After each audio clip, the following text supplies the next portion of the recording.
Is Sully for Antisocial News body count report for Thursday, September the 28th, 2017. I apologize, I'm a hot mess. I've been driving all over the place. I was about to get a RT sponsorship today. If you think I am lying, I have documentation to show you. I was going to get RT sponsorship. And it was specifically for their channel that was going up. And I think you guys know I don't really source RT. I think I've sourced it once or twice on here. I just thought it was really cool, real funny, real sleek ads, and I was really psyched. And then the channel got pulled, so it was going to be a DirecTV channel, and they were doing a big advertising campaign, and I was going to make a few $100 extra a month to be able to throw into advertising on this channel and pay down debt. And then the whole thing got scrapped. So that was a little kick to the nuts. That was a kick to the nuts today. Yeah, there's that. So moving on, let's hope more ad opportunities roll in. If you want me to shill your product, just let me know and we could work something out. I'm very affordable, and I'll guarantee to toss the earnings that you give me back into the website, so that you'll have more visibility when you choose me and advertise. Anyway, that's me advertising myself. You like that? You like the advertisement within an advertisement within an advertisement? Whatever. Yeah, today's been a hectic, kick in the nuts kind of day. And I honestly have not had, in the past couple days, a lot of time to work on the body count report. I know you're probably thinking, what's there to work on? You just make a link list. Yeah, but I try to, it's a little more confusing than that, just because I try to stay within the actual day that I'm covering. And when I miss a day, it's a mess, because most of I'm time traveling all over the world because of the time zones. You know what time zones are. So basically, when I miss a day, I have to look back over those days and try to find something that happened, let's say on the 28th, and these stories that I've sourced for the 28th, and I haven't had, let's see what I have here, because I know I have 3 links, and I think they're all from the Philippines. So apparently the only world news that happened yesterday that involves life or death situations are from the Philippines. I apologize, but here it is. Here it is. You're getting sort of a good Friday ramble here for the Thursday body count report. Who knows when the Friday body count report's going to come out? But, you know, that's going to be a thing. When it does, it's going to be a heck of a report. I promise you that. But it is a high holiday. It is Yom Kippur, so I am going to be heading to synagogue. I'm actually on my way right now. I am Reform, which is why I'm driving. And then I'm going to be not posting online until sundown tomorrow. So, because it's Yom Kippur. So, yeah, that's a thing. That's a thing for me. I'm gonna actually try to do that. And I'm schwitzing hardcore about this. I can't imagine not posting. I've been pretty good about posting. So this is going to be kind of a panicky rant kind of episode, just because it's a late upload. It's an incomplete list. Look at this. I have Polomolok police chief killed in ambush, which is a horrendous story, and this is important to talk about. And then 2 killed, 8 arrested in Bulacan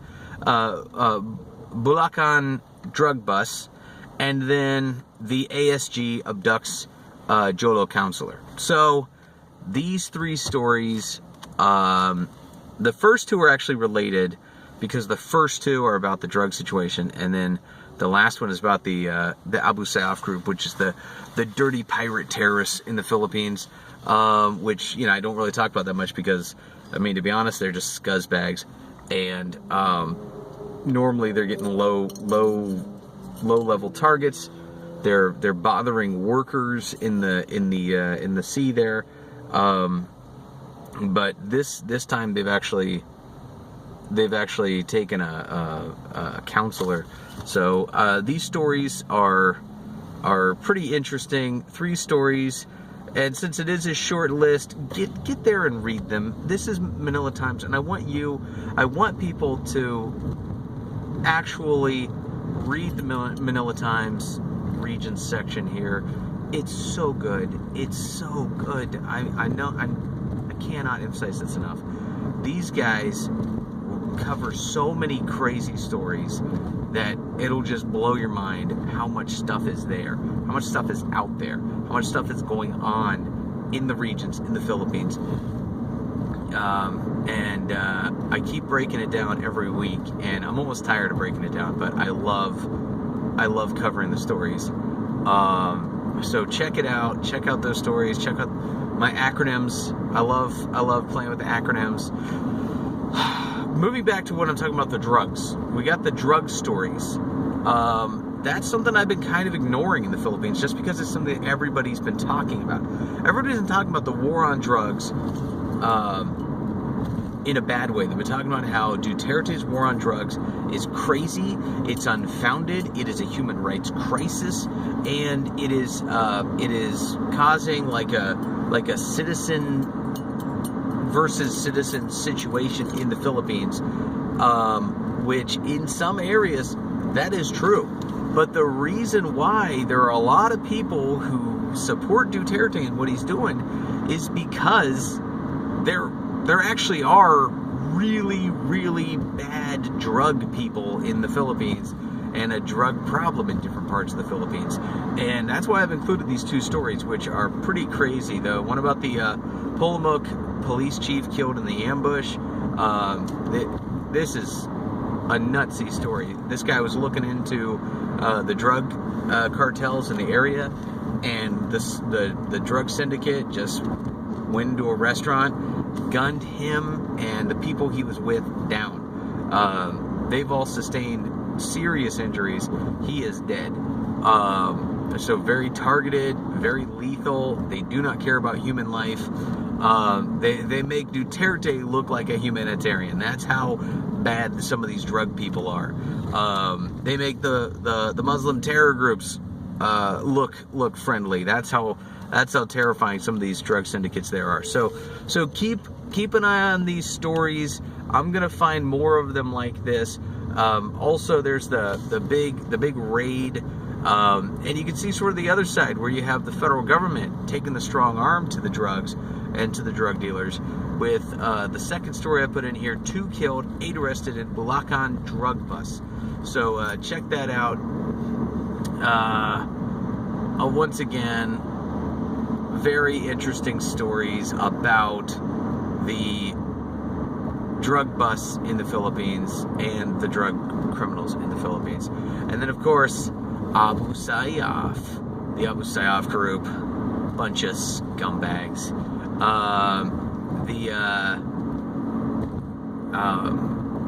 From an Indonan town on Wednesday, they kidnapped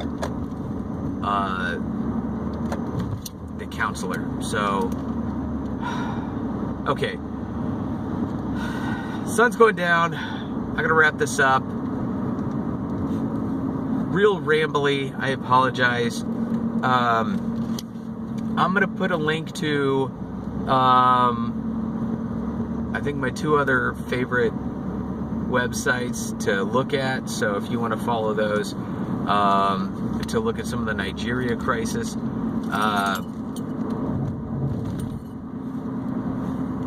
excuse me, the Vanguard Nigeria, and the other one is an Israeli website called YNet News. I'm going to put a link to those in the description of this video, so please follow those, check them out. They're always covering very interesting news stories. Honestly, thank you all for your support.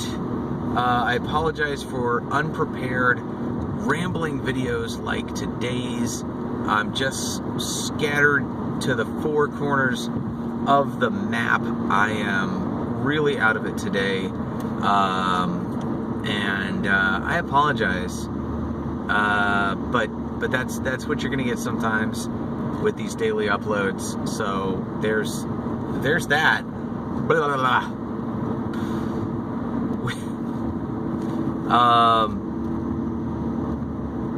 Good Yom Tov. Chag Sameach, Lashana Tova. Happy New Year. This is Sully. This is me saying have a good Yom Kippur and a good high holiday season. If I ever get around to putting the links on the page in front of me here, click on them. If not, click below to the subscribe, like, and share buttons. I'm not wearing my pretty yarmulke today because it's like a somber holy day, but I would show off my pretty yarmulke, but I'm not wearing it. I'm wearing my drab black yarmulke. Okay, that's it. That's the body count report for today, focusing on the Philippines, the drug crisis, and the Abu Sayyaf group. Also check the links to YNet News from Israel and Vanguard Nigeria from Nigeria. Thank you so much to all contributors, subscribers, and followers. Thank you so much, everybody. This has been great. I can't wait to get back to making these videos in 24 hours. But now I gotta go be Jewish.